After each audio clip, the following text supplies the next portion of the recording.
को हो त्यो को सिडियो को गृहमन्त्री को सरकार त्यो दिन हामी यो छातीमा गोली लाग्ने स्थिति भए पनि हामी त्यो आदेशको उल्लङ्घन गर्दै हामी सडकमा आउने छौं। तपाईले देख्नुभयो नि योगेश भट्टराईको अनुहार, तपाईले देख्नुभयो नि रामकुमारी झाँक्रीको अनुहार। सांसदहरूलाई हामीले यस पूर्व नै इमेल एड्रेस टेलिफोन ल्यान्डलाइन समेत सार्वजनिक गरेर बुवासोको नयाँ पुस्ता बुवासै हुँदो रहेछ। नेपालमा नेपालको सरकार छैन भन्छ, नेपालको सरकार सरकार होइन भन्छ। कुन डेरा कहाँ छ, कुन रोड नम्बरमा प्रयोग गर्दै जानुहुन्छ, कहाँ बस्नुहुन्छ, यो सबै हामीसँग रेकी छ। तिम्रो तर्फबाट एमसीसी पास गर्न थप समय दिने हो भने नेपालमा रक्तपात मचिनेछ र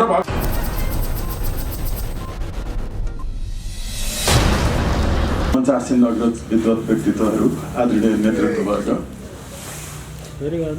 सबभन्दा मुख्य कुरा चाहिँ वर्तमान विश्व अहिले एउटा नयाँ कोणबाट राष्ट्रभित्रकै सरकार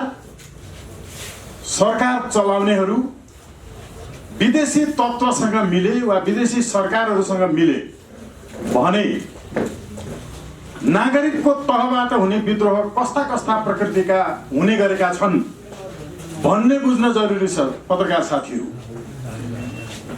तपाईँ जसले प्रश्न गर्नुभयो, तपाईलाई म अमेरिकाको एउटा रोनाल्ड सपिया भन्ने पत्रकारको नाम सम्झाउन चाहन्छु। आफ्नो देशको सरकारले विदेशी सरकारसँग मिलेर राष्ट्र र जनताको अहित हुने काम गर्यो भने देशभित्रकै सरकार र व्यवस्था पनि परिवर्तन गर्न सक्ने नागरिकहरू आफ्नो देशको सरकारसँग मिलेर आफ्नो देश र नागरिक विरुद्ध लाग्नेहरूका विरुद्ध कसरी लड्छन्, यसको एकचोटि श्रृङ्खलाबद्ध रूपमा अध्ययन गर्नुहोस्। हेर्नुहोस्, हामी हेरौँ अहिलेको विश्व के हो भने विदेशी शक्तिसँग मिलेर राष्ट्रभित्रको सरकार चलाउनेहरूले जनता र नागरिक राष्ट्र विरुद्ध गतिविधि गर्न थाले भने नागरिकको तहबाट एकैपटक त्यो विदेशी तत्त्वसँग र देशभित्रको तत्त्वसँग पनि लड्ने शक्ति सुरुवात गर्छ र लडाईँ हुन्छ। बडा दुःखपूर्वक, संवेदनशीलतापूर्वक त्यस्तो नहोस् तर हुन सक्ने सम्भावना देखाउँदै यो बताउन चाहन्छौँ हामी कि ट्विन टावरमा कतिजना मान्छेले आक्रमण गरे, कतिजना थिए? 22 जना थिए कि 4 जना थिए? विदेशी सरकारसँग विदेशी तत्त्वसँग आफ्नै देश विरुद्ध जब आफ्नै देशको सरकार चलाउनेहरू लाग्छन् नि षड्यन्त्रमा, त्यति बेला तपाईँ र म 2 जना 4 जनाले पनि एकैचोटि वैश्विक शक्ति सन्तुलनमा परिवर्तन ल्याउने गरिकनको आक्रमणहरू हुन सक्छन्। अहिले तपाईँ साथीहरूले गर्नुभएका प्रश्नहरूमा यी सबै जवाफहरू एकैपटक दिने हो भने हामीले पहिला शान्तिपूर्ण रूपमा यो आन्दोलनलाई अगाडि बढाउनका लागि जे बाटो कोरिरहेका छौँ त्यो बाटोमा अवरोध आउन सक्छ। त्यसैले बडा संवेदनशीलतापूर्वक हामी यो जवाफ दिइरहेका छौँ। तपाईँ अहिले हेर्नुहोस्, हामीले अहिले नुवाकोटको 398 रोपनी जमिन कब्जामा लिएका छौँ। सबै साथीहरू थाहा छ, पत्रकार क्षेत्रहरू थाहा छ, तपाईँहरूले कभरेज पनि गर्नुभएको छ। हामीले त्यो ठाउँमा परेड खेलाएर हाम्रो साथीहरूले अहिले पनि घेराबारा गरेर बसिरहनु भएको छ। हामीले त्यहाँ कब्जामा लिएका छौँ। हामीले यो पूर्व नै बडा संयमतापूर्वक, धैर्यपूर्वक अमेरिकी राष्ट्रपति समक्ष पनि दूतावासमा प्रवेश गरेर पत्र बुझाएका थियौँ। यहाँहरूले कभरेज गर्नु भएको थियो। हामीले भनेका थियौँ त्यो पत्रमा बडा स्पष्टसँग। म एकपटक साथीहरूलाई सम्झाउन चाहन्छु। त्यति बेला हामीले उहाँहरूले पत्र हामीले जवाफ दिनुभयो इमेलमा पनि। 45 मिनटसम्म गएर छलफल गऱ्यौँ अमेरिकी दूतावासमा। एउटा देशले अर्को देशलाई गर्ने आर्थिक सहयोग पछाडिको दर्शन के हो? त्यो देशका नागरिक रूपमा सहयोग गर्ने राष्ट्रप्रतिको सकारात्मक भावना वृद्धि होस् भनेर हो नि। तपाईले गर्ने भन्ने सहयोगको कारणले तपाईँ विरुद्ध नेपालबाट आक्रमणको तयारी पनि भइरहेको छ। तपाईँ जबरजस्ती अनुदान भनेर कोच्याउन खोजिरहनु भएको छ। अनुदानमा ब्याज लाग्छ। अघि आदरणीय भरत दाहालज्यूले प्रस्तुत गर्नुभएको संयुक्त वक्तव्यमा यहाँले बुँदागत रूपमा सुन्नुभयो। दान भनेपछि दान हुन्छ। हामीले त्यति बेला भनेका थियौँ कि प्रिय राष्ट्रपति अमेरिका जो बाइडेन कुनै पनि देशबाट अर्को देशमा गरिने आर्थिक सम्झौताको उद्देश्य जनताबीच सकारात्मक प्रभाव पार्नु हो। यस सन्दर्भमा एमसीसी को कारण नेपाल अमेरिका सम्बन्ध जनस्तरमै खराब हुँदै गइरहेको बताउनु पर्दा हामीलाई दुःख लागेको छ। एमसीसी को कारण नै तिम्रो देशप्रति नेपाली जनताको भावना अझ नकारात्मक बनिरहेको छ। तर पनि तिमी किन एमसीसी अझै नेपालमा लागू गराउन चाहन्छौ? यो निश्चित छ कि एमसीसी नेपालमा लागू गरिए पनि अन्य देशमा चाहिँ नेपालमा पनि असफल हुनेछ। यसबाट अमेरिकी योजनाको असफलता अझै बढ्नेछ र अमेरिकालाई नै अझै यसबाट बेफाइदा हुनेछ। नेपाली जनताको विरोधकै कारण नेपालको संसदले हालसम्म एमसीसी पास गर्न नसकी समय अझै माग गरेको छ। अब तिम्रो तर्फबाट एमसीसी पास गर्न थप समय दिने हो भने नेपालमा रक्तपात मचिनेछ र भविष्यमा एमसीसी आबद्ध व्यक्तिहरू पनि असुरक्षित हुनेछन्।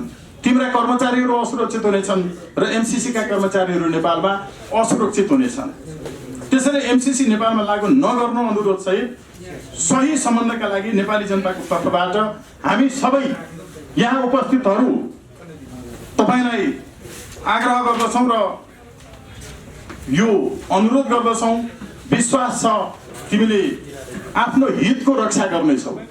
यो हामीले नेपालको हित त छँदैछ, तर अमेरिकीहरूले पनि आफ्नो बडा गम्भीरतापूर्वक यो बारेमा अब समय थप गर्न जो गरिएको छ। नेपालको प्रधानमन्त्रीको तहबाट पूर्व प्रधानमन्त्री समेतले हस्ताक्षर गरेर त्यहाँको एउटा नेपालका लागि सहसचिव सरहको व्यक्तिलाई जो लम्पसार गरेर पत्राचार गरिएको छ। हामी यसको गम्भीर रूपमा राष्ट्रघात भएको मात्र होइन, राष्ट्रद्रोहको मुद्दा लाग्नुपर्ने सम्मको काम यिनीहरूले गरेका छन्। म तपाईहरुलाई जानकारी गराउन चाहन्छु, यहाँलाई पक्कै पनि जानकारी छ कि एमसीसी को शेड्युल नम्बर 52 ले के भन्छ? नेपालमा नेपालको सरकार छैन भन्छ। नेपालको सरकार होइन भन्छ। एमसीसी का लागि इन्डियन सरकारको सम्मतिमा नेपालले परियोजना प्रस्तुत गर्नुपर्छ भन्छ।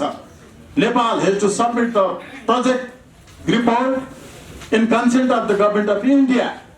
यो भनेको के हो? सरकार छैन नेपालमा, नेपालको सरकार मानिदैन, नेपालका लागि सरकार भनेको इन्डियामा छ भन्छ। यति हदसम्मको सम्झौतामा हस्ताक्षर गर्नुपर्ने कारण अर्को साथीहरू म महत्त्वपूर्ण रूपमा यसै बीचमा थप्न चाहन्छु। अघि भएको प्रश्नमा तपाईले देख्नुभयो नि योगेश भट्टराईको अनुहार, तपाईले देख्नुभयो नि रामकुमारी झाँक्रीको अनुहार, तपाईले देख्नुभयो नि युवा भनिएकाहरू। एकचोटि आग्रह गर्नुहोस्, कुन युवालाई जिताउँदै हुनुहुन्छ? युवा त्यो बुवासोको नयाँ पुस्ता बुवासै हुँदो रहेछ। अहिले यति मात्र भनौं कि हामी यस सम्बन्धमा एमसीसीलाई असफल बनाउन जुनसुकै पनि कदम उठाउनका लागि तयारीमा छौं।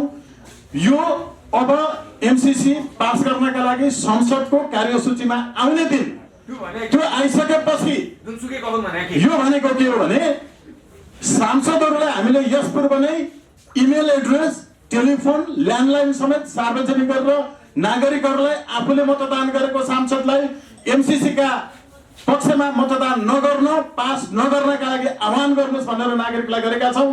धेरै यसको अडियो रेकर्डहरू पनि हामीले सार्वजनिक गरेका छौं। यति गर्दा गर्दै अझै पनि हामी यो 2-3 दिन बीचमा हाम्रो यो चाहिँ संयुक्त रूपमा आह्वान गरेका छौं, गर्छौं। अझै पनि हाम्रा अफिसियल साइट र पेजहरुमा राख्छौं। एकचोटि आह्वान गर्छौं। दोस्रो पटक कार्यसूचीमा आइसकेपछि त्यो दिन संसदतर्फ बढ्ने सांसदहरूको कुन डेरा कहाँ छ, कुन रोड नम्बरमा प्रयोग गर्दै जानुहुन्छ, कहाँ बस्नुहुन्छ, यो सबै हामीसँग रेकी छ, हामीले गरेका छौं। र संसदमा त्यो दिन प्रवेश गर्न उहाँहरू जानुभयो भने हामी उहाँहरूलाई संसद भवन भित्रसम्म प्रवेश नगर्ने अवस्थामा नागरिकको तर्फबाट पुर्याउँछौँ। यो भौतिक कारबाही होइन, भौतिक व्यवधान हामी खडा गर्छौँ। भौतिक व्यवधान खडा गर्छौँ। भौतिक व्यवधान खडा गरेर हामी संसद भवनसम्म प्रवेश नगर्नका लागि पहिला आह्वान गर्छौँ।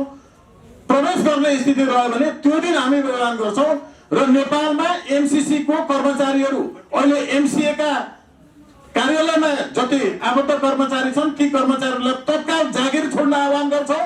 नत्र उहाँहरूको सम्बन्धमा नागरिकले जे पनि कारबाही गर्न सक्छन् त्यसबाट बच्नका लागि एमसीसी सम्बद्ध एमसीए का कर्मचारीहरूलाई जागिर पनि छोड्न आह्वान गर्छौँ। सांसदहरूलाई पनि त्यो दिन संसद प्रवेश नगर्न आह्वान गर्छौँ।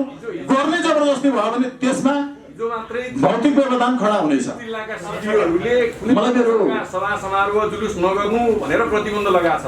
त्यसको बीचमा तपाईहरुको आन्दोलन कसरी? नेपालको संविधानको धारा 48 ले सार्वभौम सत्ता मलाई मेरो नेतृत्ववर्गबाट छोट्याउनुस् भन्नुभएकोले एकदमै छोटोमा भन्छु कि नेपालको संविधानको धारा 48 ले राष्ट्रियताको सार्वभौम सत्ताको अखण्डताको रक्षा गर्नु नागरिकको कर्तव्य हो भनेको छ। त्यो संविधानको धारा 48 ले भनेको विरुद्ध राष्ट्रियताको सार्वभौम सत्ताको स्वाधीनताको रक्षा गर्न उभिनेलाई प्रतिबन्ध लगाउने को हो? त्यो को सिडियो को गृहमन्त्री को सरकार? नेपालको संविधानको धारा 48 भन्दा ठुलो हो। त्यसैले नेपालको संविधानको धारा 48 लाई सिरोपर गर्दै त्यो दिन हामी यो छातीमा गोली लाग्ने स्थिति भए पनि हामी त्यो आदेशको उल्लङ्घन गर्दै हामी सडकमा आउनेछौँ। सांसदहरूलाई हामी भौतिक रूपमा व्यवधान खडा गर्नेछौँ। संसदभित्र प्रवेश गर्न नसक्ने स्थिति बनाउँछौँ। तपाईँको छोरोलाई, तपाईँको छोरीलाई, तपाईँको बुहारीलाई त्यो दिन संसद नजानुस् भनेर भन्नुस्। घरमा भएको सांसदका बुवा आमाहरू, श्रीमतीहरू, दिदीबहिनीहरूले समेत। यसकारण सुरक्षित रहन हामी संविधानको धारा 48 को सिरोपर गर्दै राष्ट्रियताको, स्वाधीनताको, स्वतन्त्रताको, सार्वभौम सत्ताको रक्षा गर्नका लागि जुनसुकै रूपमा पनि भौतिक व्यवधान खडा गर्न तयार हुनेछौँ। धन्यवाद। पत्रकार मित्रहरूलाई हाम्रा वेदनाहरू, हाम्रा कथाहरू, हाम्रा उद्देश्यहरू र हाम्रा सङ्घर्षहरूका भावनालाई जनतामा पुर्याइदिनु हुनको निम्ति हामीले यो रिपोर्टर्स क्लबका साथीहरू मार्फत हामीले अनुरोध गऱ्यौँ। आइदिनु भएकोमा म सबैलाई हार्दिक धन्यवाद दिन चाहन्छु। मैले यति मात्रै भनौँ कि यो 2074 सालको भदौमा सही गरिएको नेपाल सरकार र एमसीसी कम्पनीसँग सही गरिएको जुन सम्झौता छ, सुरुमै त्यसलाई संसदबाट अनुमोदन गर्ने लेखिएको थिएन। पछि 1 वर्षपछि त्यसलाई संसदद्वारा अनुमोदन गर्ने एमसीसी हेडक्वार्टरबाट नेपालमा लिखत आयो। यहाँका कर्मचारी अथवा सरकारले, मन्त्री र उच्च पदस्थ कर्मचारीहरूले विगतको नजिक पनि हेर्दै नहेरी यस्ता परियोजनासँग सम्बन्धित सन्धिहरू, सम्झौताहरू कहिल्यै पनि नेपाल सरकारले संसदले अनुमोदन गरेको नजिर छैन। त्यो पनि नहेरी र संविधानको प्रावधान पनि नहेरी बरु त्यसमा गर्नु नपर्ने कुरालाई पनि थोपरेर र त्यो अनुमोदन गरेपछि त्यसको दुष्प्रभाव के हुन्छ? संसदले अनुमोदन गरेपछि खुद त्यो कानुन बन्छ र त्यसमा जे लेखेका छन् ती कानुन सरह हुन्छन्। त्यसमा धोरी विवाद हुँदा यो सम्झौता नै नेपालको संविधान, कानुन, संसदका कुनै पनि डकुमेन्टभन्दा माथि हुन्छ भन्ने लेखिएको छ। त्यसले त्यहाँ लाछाप लाग्छ त्यसमाथि। यस्तो त्यसको जुन परिणाम हो त्यो कुरालाई पनि विचार नगरी र एमसीसीले जुन हक यो सम्झौताबाट पाएको छ, नेपाल सरकारलाई पनि गाइड गर्ने, नेपाल सरकारभन्दा पनि माथि रहने हक पाएको छ। त्यो हक पनि कानुन बन्छ भन्ने कुरालाई नहेरिकन जुन ढङ्गले नेपाल सरकारले त्यसलाई संसदबाट अनुमोदन गर्ने स्वीकृति पठायो, त्यो स्वीकृति अनुसार नै अब आउने फरवरी 28 भित्रमा यसलाई अनुमोदन गर्ने अमेरिकी सरकारको दबाब छ। र यहाँको वर्तमान प्रामदेशबाट स्थापित सरकार, जसको प्रधानमन्त्री श्री शेरबहादुर देउवा हुनुहुन्छ, उहाँको बढी चर्को दबाब छ। र त्यस अगाडि झुकेर सांसदहरूले, त्यहाँका दलहरूले यसलाई अनुमोदन नगरौँ र अनुमोदन गरेर जुन नेपाललाई नव उपनिवेश जस्तो बनाउने र नेपाललाई एउटा संयुक्त राज्य अमेरिकाको क्रीडा स्थल मात्रै होइन युद्धस्थलमा परिणत गर्ने, हाम्रो स्वतन्त्रता सार्वभौम सत्तालाई खण्डित गर्ने, अब अमन चैनको साथमा बसेको नेपाललाई द्वन्द्वमा घसिट्ने जुन प्रयत्न भइरहेको छ त्यसलाई असफल पार्नको निम्ति सारा देशभक्त नेपालीहरू, चाहे जुन राजनीतिक पार्टीमा हुन्, जुन आस्थामा हुन्, जुन जाति जात धर्ममा हुन् सबैले यो देशको स्वतन्त्रता सार्वभौमिकतालाई जोगाउनको निम्ति उठ्नुपर्ने अहिलेको आवश्यकता छ। त्यही आवश्यकतालाई तपाईहरू मार्फत जनतामा पुर्याउनको निम्ति त्यो अपिल जनताको जानकारीमा पुर्याउनको निम्ति हामीले पत्रकार सम्मेलन आयोजना गरेका छौँ। अहिले हाम्रो यसको सञ्चालक लोककृष्ण भट्टराईजीले यो आयोजना गर्ने दलका सङ्गठनका अभियानका मोर्चाका यहाँ आज आउनुभएका प्रमुख नेता या नेताहरूलाई उहाँले चाहिँ आसन ग्रहण गराइसक्नु भएको छ। म यहाँलाई भनौँ त्यो यो आजको प्रेस वक्तव्यमा नेताहरूको हस्ताक्षर हुँदैछ। त्यो हस्ताक्षर भइसकेपछि चाँडै नै फोटोकपी आएर पत्रकार मित्रमा वितरण हुनेछ। त्यसभन्दा अगाडि हामीसँग त्यो पत्र भनौँ हाम्रो यो आजको प्रेस वक्तव्य यो आन्दोलनको तर्फबाट यी दलहरूको सङ्गठन मोर्चा अभियानको तर्फबाट जारी गरिने जुन छ त्यो हामीसँग छ, त्यसलाई हामी यहाँ तुरुन्तै प्रस्तुत गर्नेछौँ। यो काम